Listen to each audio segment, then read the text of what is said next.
Hi guys, this is Mrs. Geist and I'm going to demonstrate the basics of flute and how to take it out of the case safely and how to start your first sounds, okay? So my case is a little bit different than yours. I am a flute player also, so I have a different type of flute than you will. But first of all, it'd be nice if you guys have a name tag, because then you know it's your case. If it gets lost, I know who to bring it to, and you can just buy any type of luggage tag.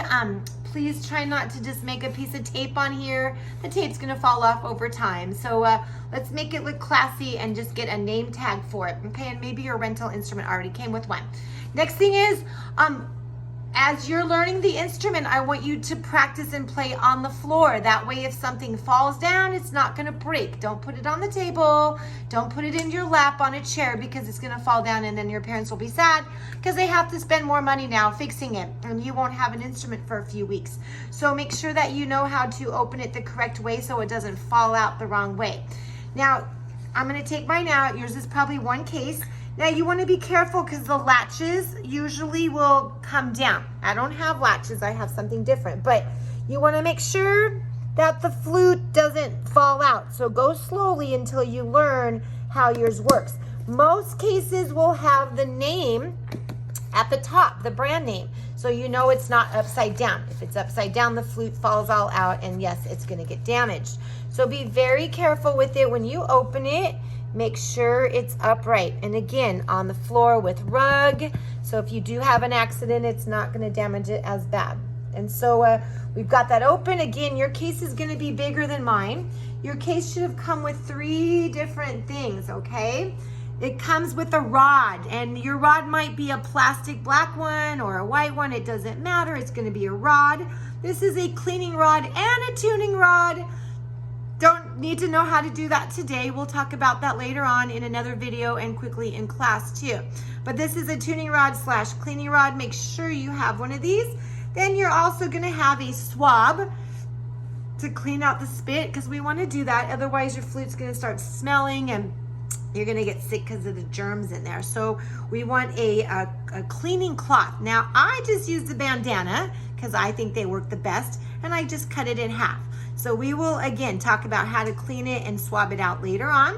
You should also have a polishing cloth, not super duper important, but you want that to just make your flute look nice and clean. We want to avoid this. We don't want to put stuff on top of our case and then jam it closed. When we do that, it's going to obviously bend the keys up. So your rag, your cleaning rag, and your cloth can go on the outside of your case. We'll talk about that, and I'll show you in class too. So just don't put it on top. It's going to bend that. We don't want to damage your instrument. So for now, I'm just going to stick these in there. Okay, you should have a spot here for your rod, and then again, you'll have a handle, and you can tie the cloth to that handle. Okay, again, we don't want to put anything on top of that case. So you've got your flute going on the floor, so it's safe, right? We've opened it up the nice way. All you need to do for a couple of weeks is just practice the head joint. This is called the head joint. We really want to kind of memorize that so we know what our parts are called, okay?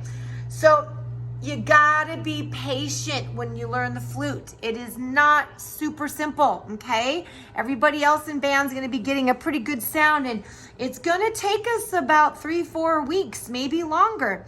We just have to experiment how to get a good sound out of there. It depends on the shape of your lips.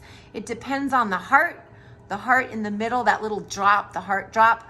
So the flute takes a lot of patience. Do not get frustrated and give up. Does not take a lot of air like people might think. Okay, we don't want to get lightheaded. If you get lightheaded, you're doing something incorrect. So kind of a good basic starting point. I'm gonna give you two ways to start. There's the bottom hole. That's called the tone hole, okay? The tone hole, the air hole. We want the bottom pink, the bottom part of your lip where the pink ends, okay? Right there, where it ends. That is gonna line up to the very bottom of the hole, okay? So the bottom of the pink goes right there. Now you're obviously gonna have to look in the mirror. Okay, in class, I will have a bunch of mirrors with me, and you guys will be practicing how to get that good embouchure. That's a big word, embouchure. How do I hold my lips? So I put it up against there, and I blow across the hole. I'll also in class give you coffee stirrers, and you're going to practice blowing through a coffee stirrer. So your hole in your lip, called an aperture, your aperture hole in the lip is going to be really small. If it's too big, then all kinds of air goes out, and that's when you're going to get lightheaded, and you won't be able to hold your sound very long. So again, bottom of the pink, bottom part of the pink of your lip, whether it's big or small, it doesn't matter. You're going to put it right at the very bottom of the tone hole.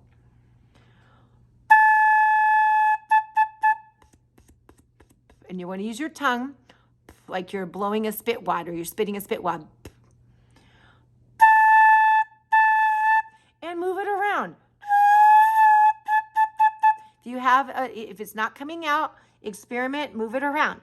Now, the second way I can introduce it is this kind of a cheater way, but if we're desperate, we can go ahead and cheat for a while.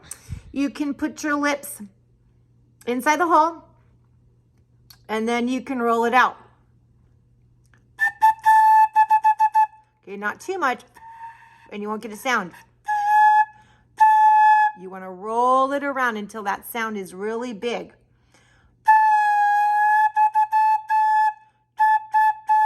And I'm using my tongue to start the note.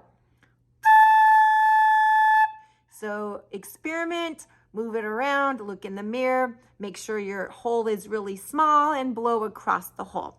Now again, don't get frustrated. It takes some time, it takes some experimenting, and we'll do more in class.